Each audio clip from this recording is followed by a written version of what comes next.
Télé 50, simplement congolais.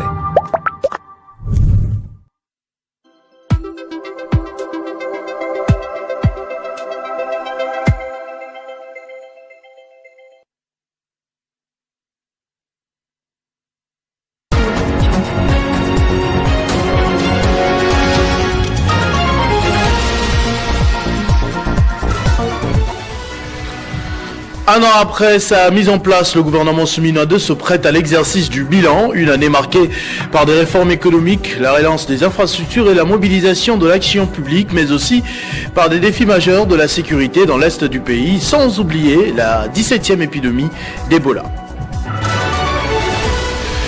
La 17e épidémie d'Ebola, justement à RDC, poursuit sa progression à un rythme alarmant. Plus de 4100 cas confirmés et près de 1900 décès sont désormais rapportés dans 5 provinces, avec l'Ituri toujours au cœur de l'épicentre. L'UNICEF considère désormais cette flambée comme la pire épidémie d'Ebola jamais enregistrée en République démocratique du Congo et celle dont la propagation est la plus rapide documentée dans le pays. Au Mali, le bilan d'une attaque contre un convoi de l'armée près d'Anéfis dans le nord du pays s'alourdit. Au moins 50 militaires auraient été tués dans cette offensive attribuée à des indépendantistes touaregs et des djihadistes, l'une des plus meurtrières jamais enregistrées contre l'armée malienne. Mesdames et messieurs, bonjour. La remise de 15 détenus à l'AFC M23, facilitée par le Comité international de la Croix-Rouge, constitue une première concrétisation du mécanisme de libération des prisonniers prévu dans le processus de Doha. Pour Kinshasa, cette opération doit désormais être suivie d'actions réciproques de la part de l'AFC M23, après que près de 477 détenus avaient été identifiés lors des précédentes discussions. Cette première libération pourrait-elle ouvrir la voie à des nouvelles avancées et relancer le processus de paix? Élément de réponse dans ce dossier de Jean-David Kilolo. La remise de 15 détenus à l'AFC M23, facilitée par le Comité international de la Croix-Rouge, marque-t-elle un véritable tournant dans le processus de paix entre Kinshasa et le mouvement rebelle? C'est désormais l'une des principales interrogations après l'opération menée le 6 et le 7 août dernier. Pour la première fois depuis cette opération, le gouvernement congolais a officiellement réagi. Kinshasa considère cette remise non pas comme un geste isolé, mais comme la première application concrète du mécanisme de libération des prisonniers prévu dans l'accord signé le 14 septembre 2025 dans le cadre du processus de Doha. Mais au-delà de cette première étape, le gouvernement congolais insiste sur un principe: la réciprocité. Oui, après avoir procédé à la libération des 15 personnes, Kinshasa attend désormais des gestes similaires de la part de la FCM23. L'enjeu est d'autant plus important que le dossier concerne potentiellement plusieurs centaines de détenus. Lors d'un round de négociations en avril, les parties avaient évoqué 477 personnes, dont 311 détenus par la FCM23 et 166 du côté gouvernement. La question des prisonniers apparaît ainsi comme l'un des tests majeurs de la confiance entre les deux parties. Une libération réciproque pourrait contribuer à réduire les tensions, favoriser la confiance et créer un environnement plus propice à la poursuite des négociations. Mais un autre obstacle demeure: l'opérationnalisation du mécanisme chargé de surveiller et de vérifier le respect du cessez-le-feu. Sa mise en œuvre reste à ce jour bloquée, alors qu'elle constitue un élément important du dispositif de suivi du processus de paix. Kinshasa souhaite également voir les discussions de Doha se poursuivre, afin d'aboutir à la conclusion des 6 protocoles encore en négociation, préalable à un éventuel accord de paix global. La remise de ces 15 détenus peut donc être considérée comme un premier test de crédibilité du processus de Doha. Pour le CICR, cette opération devrait idéalement être suivie d'autres transferts afin de permettre à plusieurs centaines de personnes de retrouver leur famille. Mais une question centrale demeure: la FCM23 répondra-t-elle à ces gestes par une libération réciproque? La réponse pourrait déterminer la suite du processus. Si la réciprocité est au rendez-vous, cette première opération pourrait ouvrir la voie à une dynamique de confiance et relancer les autres mécanismes de Doha. Dans les cas contraires, le risque serait de voir cette avancée rester limitée à un geste ponctuel, sans véritable impact sur les processus global de paix. Au-delà des 15 détenus, c'est donc la crédibilité même du processus de Doha qui se trouve aujourd'hui à l'épreuve.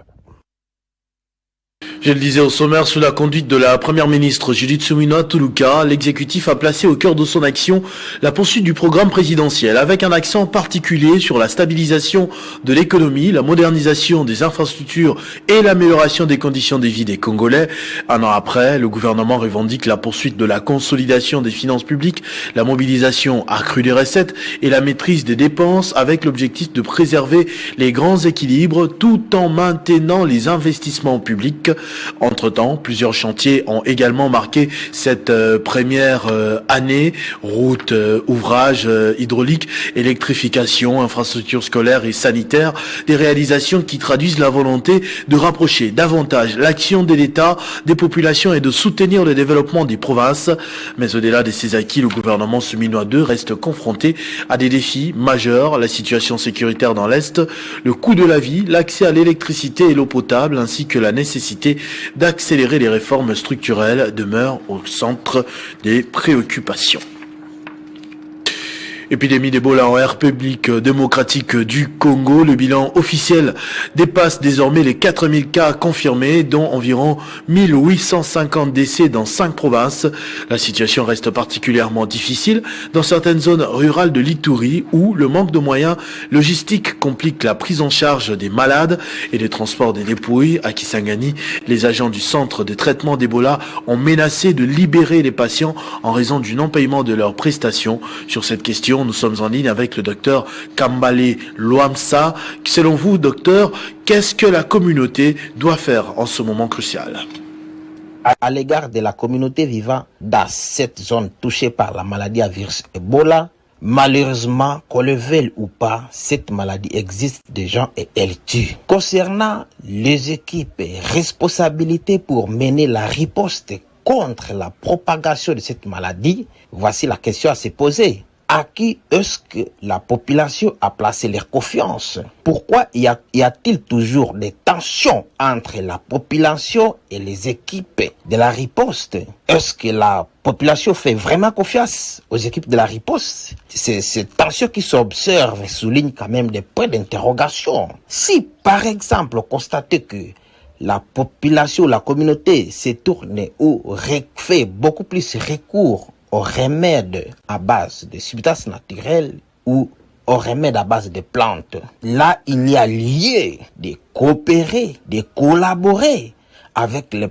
professionnels également de ce métier. À savoir, nous avons des chercheurs scientifiques congolais qui disposent de remèdes préventifs, voire même curatifs. Parce que la bonne nouvelle est qu'en RDC, il est possible de guérir de la maladie à virus Ebola. Alors ma proposition était qu'on puisse prendre en compte les consentements des malades. Une fois que quelqu'un est suspecté de cette épidémie d'Ebola, il serait peut-être judicieux de mettre à la disposition de la communauté des possibilités. Les centres de traitement de la maladie à virus Ebola, de la médecine conventionnelle, mais pourquoi pas également un centre de traitement contre la maladie à virus Ebola, des professionnels de ce métier tels que la phytothérapie ainsi que l'arsenal des experts en médecine traditionnelle, en fait de laisser la population le choix de choisir tout également en mettant le point sur la possibilité de référer.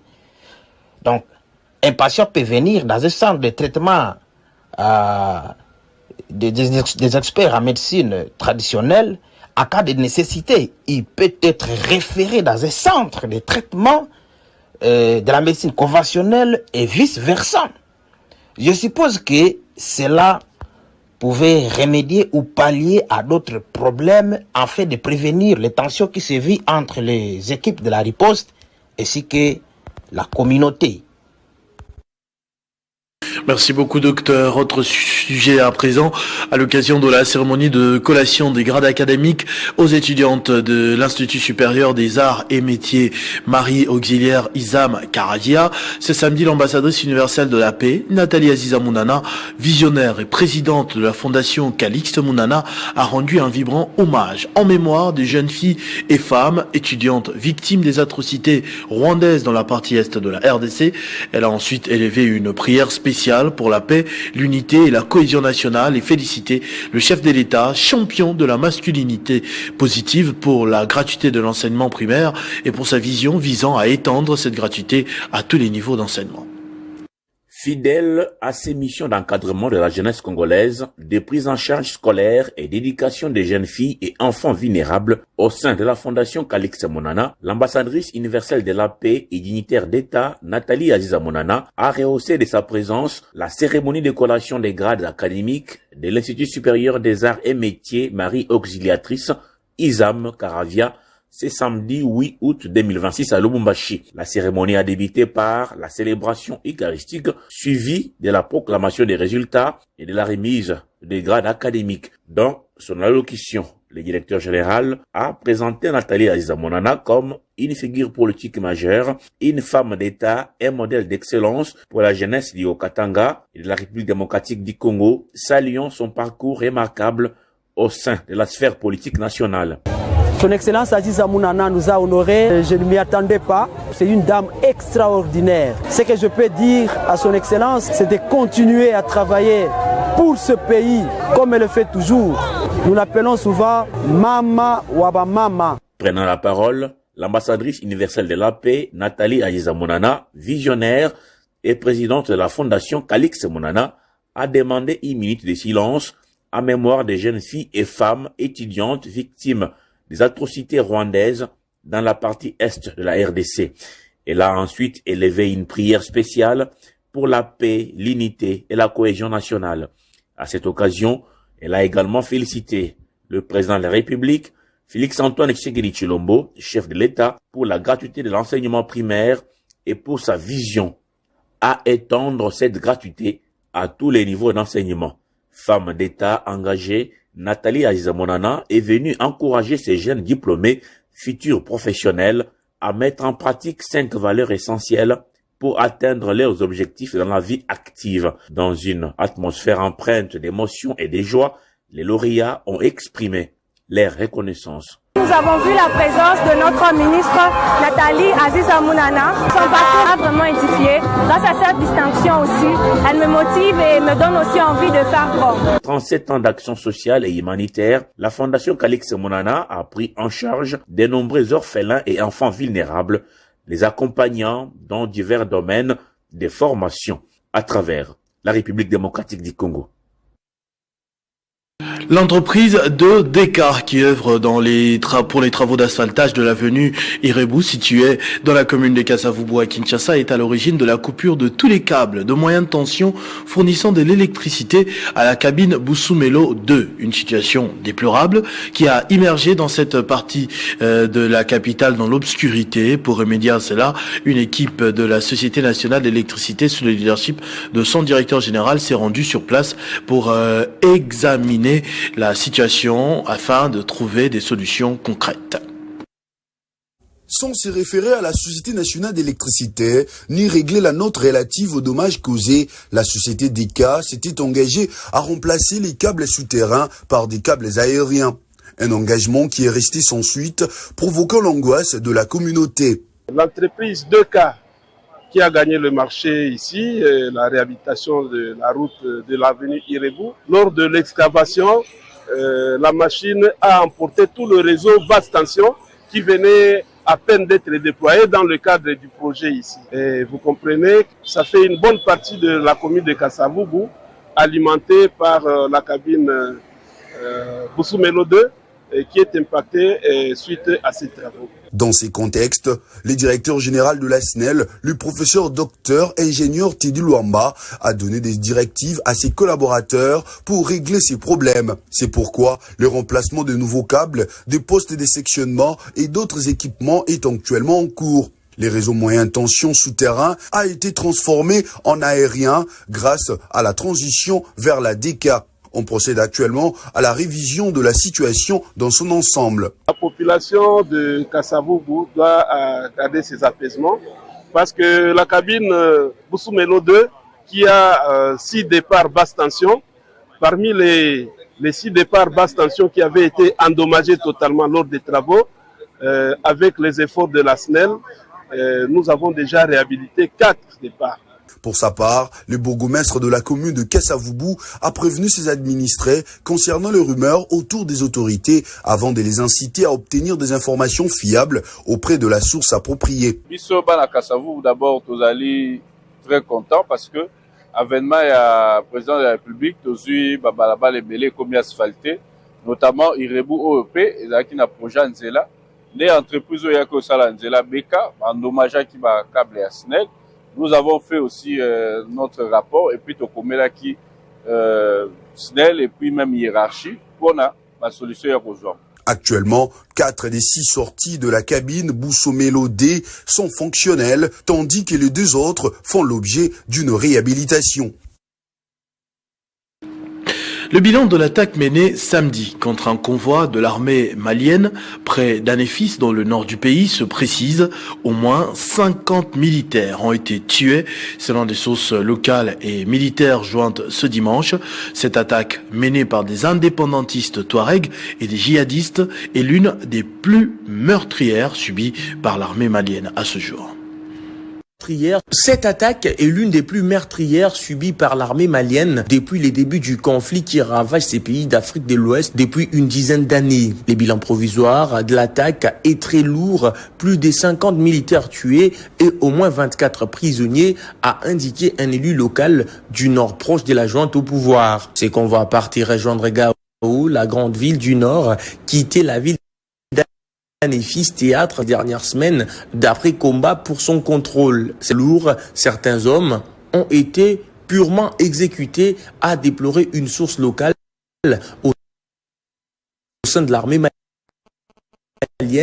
qui précise qu'est pour comprendre les défaillances tactiques ayant conduit à un tel revers. Pour les dirigeants maliens, ils sont en train de voir ce qui a réellement pu prendre ces militaires qui sont morts si vulnérablement. Des familles endeuillées sont passées pour la plupart dans des médias pour dénoncer des militaires qui sont morts dans la ville de Gao. Ce journal est terminé, je vous en rappelle tout de suite les principaux titres. Un an après sa mise en place, le gouvernement souminois 2 se prête à l'exercice du bilan. Une année marquée par des réformes économiques, la relance des infrastructures et la mobilisation de l'action publique, mais aussi par les défis majeurs de la sécurité dans l'est du pays. La 17e épidémie d'Ebola en République démocratique du Congo poursuit sa progression à un rythme alarmant. Plus de 4100 cas confirmés et près de 1900 décès sont désormais rapportés dans 5 provinces avec l'Ituri toujours au cœur de l'épicentre. L'UNICEF considère désormais cette flambée comme la pire épidémie d'Ebola jamais enregistrée en RDC. Au Mali, le bilan de l'attaque contre un convoi de l'armée près d'Anefis dans le nord du pays s'alourdit. Au moins 50 militaires auraient été tués dans cette offensive attribuée à des indépendantistes touaregs et des djihadistes, l'une des plus meurtrières jamais enregistrées contre l'armée malienne. À tous et à toutes, merci de votre attention soutenue. Ne nous quittez pas. Tout de suite, la revue de presse avec Héritier Ntambois.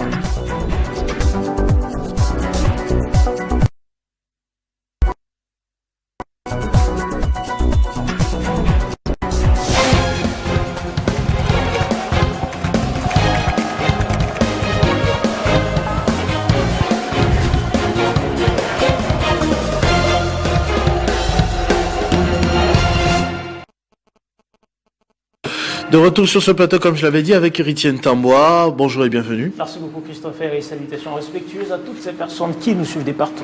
Très bien, avec vous, on va parler du processus de Doha. D'abord, après les gestes de Kinshasa, Kigali a attendu sur la cessation durable des hostilités. L'actualité a été dominée, en tout cas ce lundi, Christopher Otiokoum, par ces sujets, la libération des prisonniers par le gouvernement congolais, un sujet largement repris en manchette par la presse.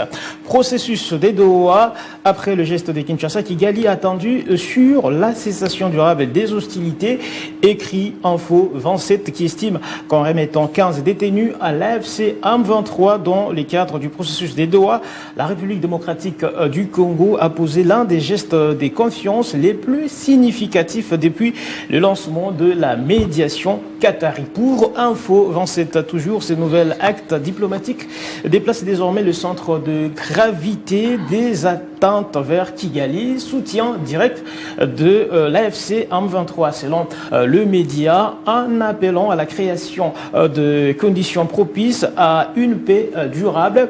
Doha adresse un signal clair. Le Rwanda est désormais attendu sur des mesures concrètes susceptibles de favoriser une cessation durable des hostilités dans l'est de la République démocratique du Congo et dans la région, condition indispensable à la poursuite des négociations et à la conclusion d'un accord de paix global. Pour la référence plus qui écrit de son côté, libération et transfert par Kinshasa des 15 détenus à la FC23, Washington et Doha saluent et appellent à une mise en œuvre complète des engagements.